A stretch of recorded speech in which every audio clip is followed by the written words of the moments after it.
वो मुझे बार बार उठाता था कि उठो, लेकिन मैं बोल रही थी हट मुझे सोने दे, हट मुझे सोने दे।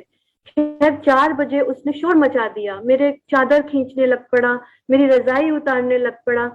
ये है 9 फरवरी 2004। उस दिन जब मैंने फिर उसके उठ के दरवाजा खोला, वो बाहर निकलना चाहता था। मेरा कोठी थी दिल्ली में, अब मैं नोएडा में रहती हूँ।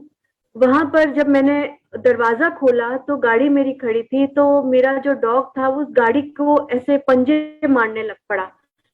तो मैंने पीछे देखा तो उस गाड़ी में गुरुजी बैठे हुए। मैं उनसे बोली कि गुरुजी आप अंदर कैसे आए, मैंने तो ताला लगाया हुआ है गेट को। तो गुरुजी बोलते हैं कि ब्यूटी पार्लर वाली आंटी, गुरुआं नु कोई तालियां दी लोड़ नहीं होंदी। मैं फिर बोली, दूसरी बार मैंने बोला लेकिन आप आए कैसे हो अंदर, मैं बड़ी उससे हट से बोली। तो फिर वो हंसने लग पड़े, मुस्कुराने लग पड़े। तो कहते हैं मां नहीं आई थी ना मंदिर विच, तो मैं ब्लेस करन आया।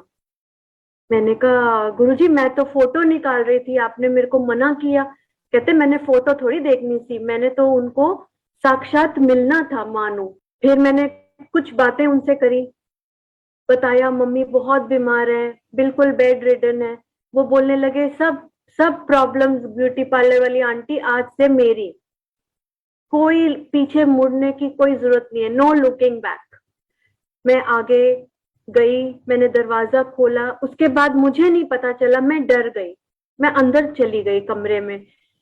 मैंने अपनी सिस्टर को, जिन्होंने मुझे इंट्रोड्यूस करवाया था गुरुजी से, उनको सुबह फोन किया और मैंने उन्हें ये बात बताई।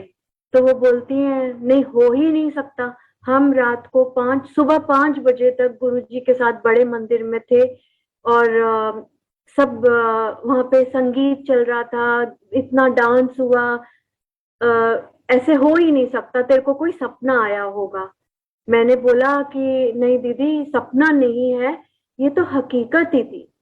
मैंने उनको देखा, मेरे को उन्होंने छुआ, ऐसे हो ही नहीं सकता। उन्होंने मेरे सर पे हाथ रखा, ब्लेसिंग दी। तो दीदी बोलती हैं कि ऐसी वो ब्लेसिंग कभी किसी को देते ही नहीं है। खैर कहती हैं आज मैंने शाम को एम्पायर स्टेट जाना है, जब मैं जाऊंगी तो मैं उनसे पूछूंगी गुरुजी से। तो मैंने कहा ठीक है। वो एम्पायर स्टेट गई, उन्होंने वहां पे पूछा उनसे गुरुजी आप, बस इतना ही बोली थी कि आप। तो गुरुजी ने बोला सियानी निकली ना तेरी बहन, मैनू मिलन आ गई। तो ये पक्का हो गया, विश्वास हो गया हम सबको कि गुरुजी आए थे और मम्मी को ब्लेस किया और हमारे घर के अंदर आए। गुरुजी एक ही टाइम में पता नहीं कहाँ कहाँ कहाँ कहाँ पहुंच जाते हैं। अभी भी कभी कहीं है कभी कहीं है, ये